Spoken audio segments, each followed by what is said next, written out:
There's a specific kind of silence that follows the moment you put something into the world.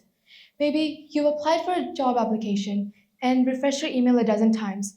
Maybe you sent a text which you rewrote for 20 minutes, wondering if you should have said something different. Maybe you applied for college, or uploaded your first YouTube video, or raised your hand for something completely outside of your comfort zone. Whatever it was, you probably remember what came next. Nothing. No response. No sign you made the right call. Just waiting. I know that feeling very well. A few months ago, my co founder and I launched Vintage Resonance, a student led business analytics firm. Calling it that sounds far more established than it actually was. At the time, we had no members, no track record, no portfolio. Just two students with an ambitious idea and a Canva logo we thought looked pretty decent.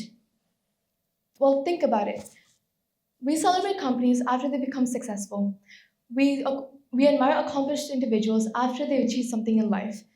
But their journey begins in a place that looks far less impressive. It's just one person making a decision without knowing where the story ends. That's what I want to talk about today. Not vintage resonance itself, that's just where I happen to learn the lesson. I want to talk about why some of the most important decisions we ever make happen before we feel confident. We like to think that good decisions come from knowing all the facts, that if we research more, wait longer, the right choice will eventually become obvious. But that's not how it works. By the time something feels completely safe, someone else has already taken the opportunity.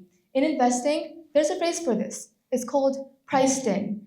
This means that once everyone agrees that something is truly valuable, you don't realize what the opportunity might give you. We rewrite history after the fact. Take Netflix. Let's rewind to 2007. Broadband was slow. People were worried about data limits, and streaming a movie was frustrating. If you wanted a movie for Friday night, you had to rent a DVD from Blockbuster on your way home. But that's not really how it works. Right now, you notice that Netflix's DVD by mail business was growing and profitable. You would see the most obvious choice. They should probably just keep on improving it.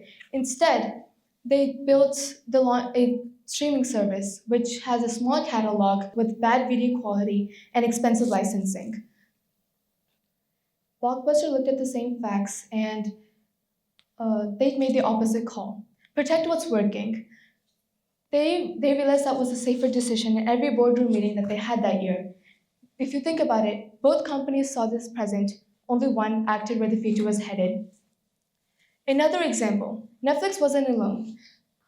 Amazon's web engineers realized that for every new feature that they've built, they had to build and maintain more servers. That was a constant distraction from the actual work. So someone from Amazon, not literally, asked this question, what if we're not the only company dealing with this? At that time, that wasn't the obvious business. Companies built and maintained their own data centers. That's just how it worked. No one asked Amazon to rent them computing power. People actually questioned why a bookstore was selling books, why a bookstore was doing something that had nothing to do with selling books. Some of that doubt came from Amazon itself. If you think about it, it's tempting to think that Amazon and Netflix by predicting the future. I don't think they did. They simply acted before certainty had arrived. Every meaningful decision we make didn't happen before certainty arrived. They just simply acted. Looking back, when I created Vintage Resonance, our first that decision mattered not because of our first member. It's because of those 6 minutes that quietly showed me what a true meaningful decision could be. Thank you.